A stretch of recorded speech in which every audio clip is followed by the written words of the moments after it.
Люция Ишмөхәмәтова авылдашлары белән уртак шатлык турында фикер алыша. Үзе дә күп еллар райпо системасында эшләп чыккан кеше ул. Бер ел буена кибетсез тилмергән туган авылының хәлен яхшы аңлый. Әпәй ташыдым бөтен кибетләргә, халыкка, чигендер буенда халыкка тараттым. Бөтен бригад буенча, Аллага шөкер, эшләп чыктым, пенсияга чыктым шуннан менә. Тилмерә кибеткә бик тә особенно әпәйгә инде. Яхшы булган инде безне кайгырткансыз. Гомерлеккә булсын, тыныч булсын. Исән тавыштарга насыйп итсен.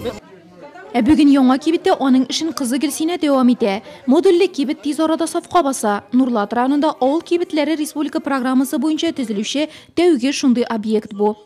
Нурлат райпасы бардыкка килгәч, Татпотребсоюз чыкты безгә.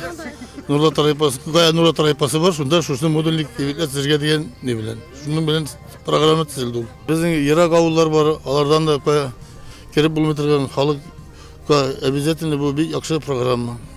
Иске кибет ябылганнан соң 276 кеше гомер кичерүче авыл халкы якындагы Нурлат кибетләренә йөрергә мәҗбүр була. Хәзер исә Нурлат кулланучылар җәмгыятенең 5нче кибете саналачак яңа халыкка комплекслы хезмәт күрсәтү пункты авылдагы иң кискен булган проблеманы хәл итә. Бик кирәге. Яңа кибетнең ачылуына шатланабыз. Модульле кибетне ачуда катнашкан район башкарма комитеты җитәкчесе вазифаларын башкаручы Алмаз Әхмәтшин ерак авылларны көндәлек кирәк яраклар һәм азык-төлек белән тәэмин итү буенча эш алга таба да дәвам итәчәк дип белдерде. Һәр авылда ясап булмый кибетләрне.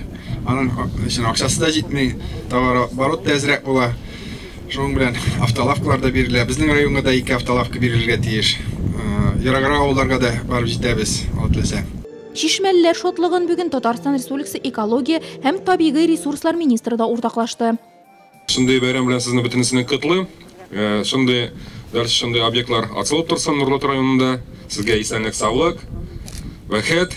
Икенне шундый объектлар ачылганда, шундый халык өчен эшләнеп торган бик күп эшләр алып барына безнең республикада.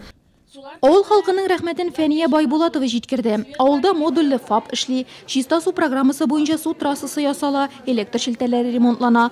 Тулы бәхет өчен кибет кенә җитеп бетмәгән икән. Әле аның да нинди халыктан кергән заявкалар буенча эшли торганы. Теләсәләр ашамлыклар, кирәк булса, диван да кайтара алабыз дип ышандыра кибет хуҗалары.